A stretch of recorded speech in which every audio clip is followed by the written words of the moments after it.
kembali lagi bersama kami, tim KKN Energi Wakatobi. Kali ini, kami akan melanjutkan Jangan Biarkan Sampah Membuatmu Sakit, bagian kedua. Sebelumnya, kita sudah membahas tentang demam tifoid atau tipes. Sekarang, kita akan membahas tentang diare, penyakit yang sering terjadi, bahkan kita sendiri pun pasti pernah mengalaminya. Diare. Diare adalah suatu kondisi ketika seseorang buang air besar dengan konsistensi yang lembek, bahkan cair dengan jumlah 3 kali sehari atau bahkan lebih dari 3 kali sehari.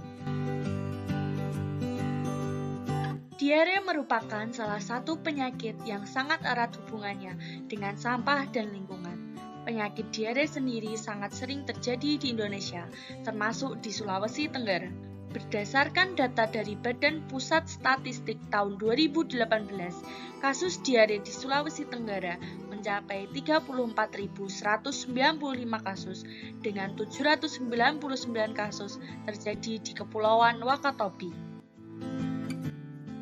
Apa itu penyebab penyakit diare? Diare disebabkan oleh beberapa hal, yaitu disebabkan oleh infeksi seperti infeksi bakteri, virus, dan parasit lainnya. Kemudian, bisa disebabkan karena gangguan penyerapan nutrisi, bisa juga disebabkan karena keracunan, dan yang terakhir disebabkan oleh sistem pertahanan tubuh yang melemah. Selain dari penyebab-penyebab yang telah disebutkan tadi, seseorang juga dapat lebih mudah terserang diare jika memiliki faktor-faktor sebagai berikut. Yang pertama adalah kebersihan diri dan sanitasi lingkungan yang kurang baik. Yang kedua, yaitu adanya riwayat alergi terhadap suatu obat atau tubuh yang tidak bisa menerima gula yang ada pada susu. Dan yang terakhir adalah penderita HIV/AIDS. Hal ini karena penderita HIV/AIDS memiliki sistem kekebalan tubuh yang lebih rendah. Diare terbagi ke dalam 2 jenis, yaitu diare akut dan diare kronik. Diare akut adalah diare yang berlangsung kurang dari 14 hari, sedangkan diare kronik adalah diare yang berlangsung lebih dari 14 hari. Diare dapat diketahui dari tanda dan gejala yang muncul, yaitu mual, muntah, demam, dan rasa tidak enak badan. Salah satu akibat dari diare adalah terjadinya dehidrasi atau kekurangan cairan. Dehidrasi pada diare dibagi menjadi 3 kelompok, antara lain minimal, ringan hingga sedang, dan berat.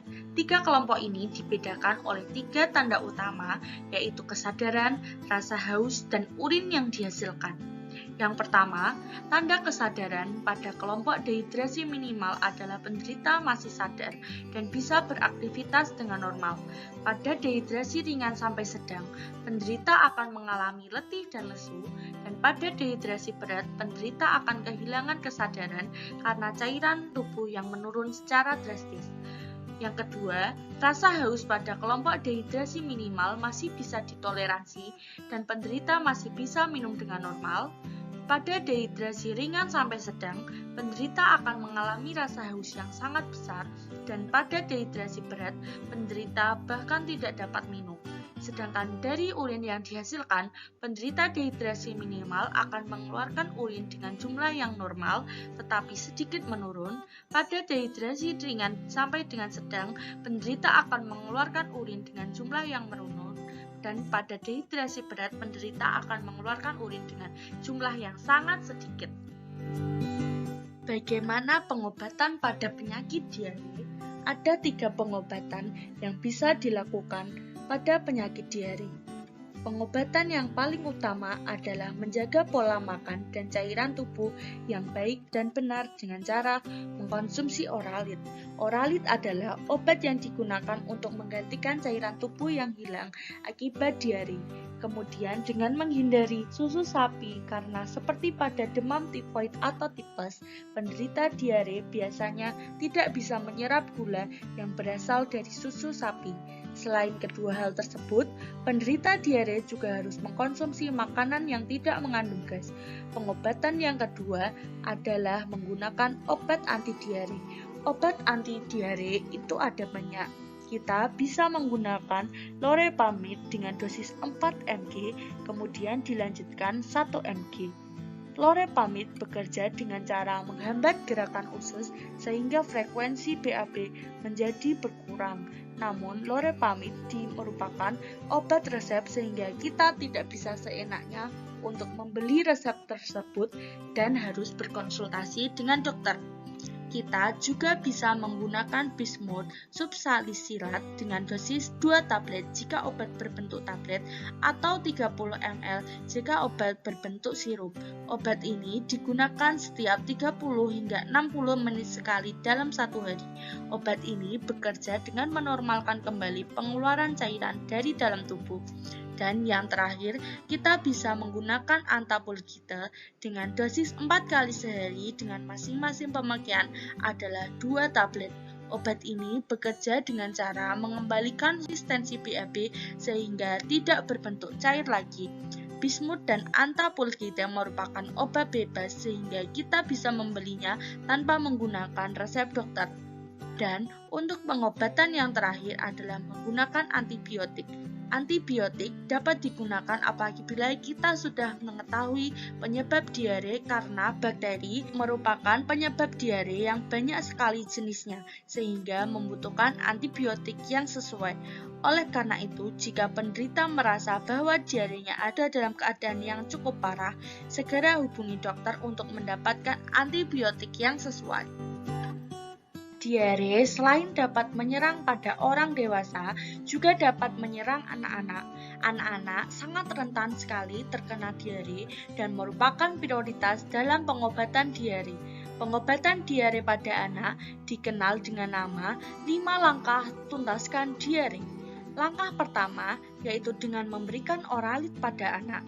Seperti pada pengobatan pada orang dewasa, Oralit berfungsi untuk mengganti cairan tubuh yang hilang pada anak selama diare terjadi.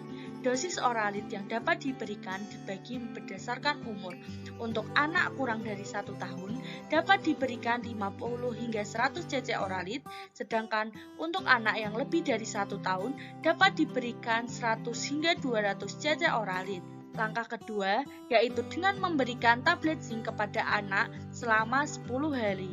Hal ini karena pada saat diare, anak kehilangan banyak zinc dari dalam tubuhnya. Untuk anak kurang dari 6 bulan diberikan setengah tablet zinc, sedangkan untuk anak lebih dari 6 bulan diberikan 1 tablet zinc. Langkah yang ketiga adalah dengan tetap meneruskan pemberian ASI dan makanan selama diare untuk menjaga nutrisi anak agar tetap tercukupi. Langkah keempat yaitu memberikan antibiotik secara selektif berdasarkan resep dokter. Dan langkah yang kelima yaitu berikan nasihat kepada orang tua tentang cara penggunaan Oralit dan zinc yang benar serta tanda-tanda anak yang harus dibawa ke dokter. Bagaimana cara pemberian Oralit yang benar kepada anak? Caranya adalah dengan melarutkan 1 bungkus Oralit ke dalam 200 cc air matang dan diberikan kepada anak-anak sesuai dengan dosis yang dianjurkan, yaitu untuk anak kurang dari 1 tahun 50 hingga 100 cc larutan atau 1/4 sampai setengah gelas, dan anak yang lebih dari 1 tahun yaitu 100 sampai 200 cc Oralit. Kemudian, bagaimana cara pemberian zinc yang benar? Caranya yaitu dengan melarutkan tablet zinc ke dalam 1 sendok air matang atau ASI yang sesuai untuk anak di bawah 6 bulan dilarutkan setengah tablet zinc, dan untuk anak di atas 6 bulan dilarutkan 1 tablet zinc penuh, baru kemudian dapat diberikan kepada anak. Sedangkan untuk anak yang lebih besar, zinc dapat dikonsumsi secara langsung dengan cara dikunyah. Apa saja tanda-tanda yang menunjukkan bahwa anak harus segera dibawa ke dokter? Yang pertama, anak lebih sering buang air besar dalam bentuk cair. Yang kedua, muntah berulang-ulang, mengalami haus berlebih, makan dan minum lebih sedikit, anak mengalami demam, anak mengalami BAB yang berdarah, dan yang terakhir, diare anak tidak membaik dari 3 hari setelah pengobatan. Setelah tadi kita mengetahui apa saja penyakit yang disebabkan oleh penanganan sampah yang tidak baik, yaitu demam, tifoid, dan diare, serta cara pengobatannya, kita juga perlu untuk melakukan pencegahan agar kita tidak mudah terserang penyakit-penyakit tersebut. Caranya yaitu dengan memperbaiki sanitasi lingkungan, menjaga kebersihan diri sendiri, menjaga kebersihan makanan dan minuman, dan selalu menerapkan pola hidup bersih dan sehat. Itulah beberapa penyakit yang disebabkan oleh penanganan sampah yang kurang baik. Kita bisa menghindari penyakit-penyakit tersebut asalkan kita selalu menjaga kebersihan kita dan selalu mengelola sampah yang kita buang dengan baik. Terima kasih telah menyaksikan Jangan Biarkan Sampah Membuatmu Sakit Jilid 2. Sampai jumpa kembali.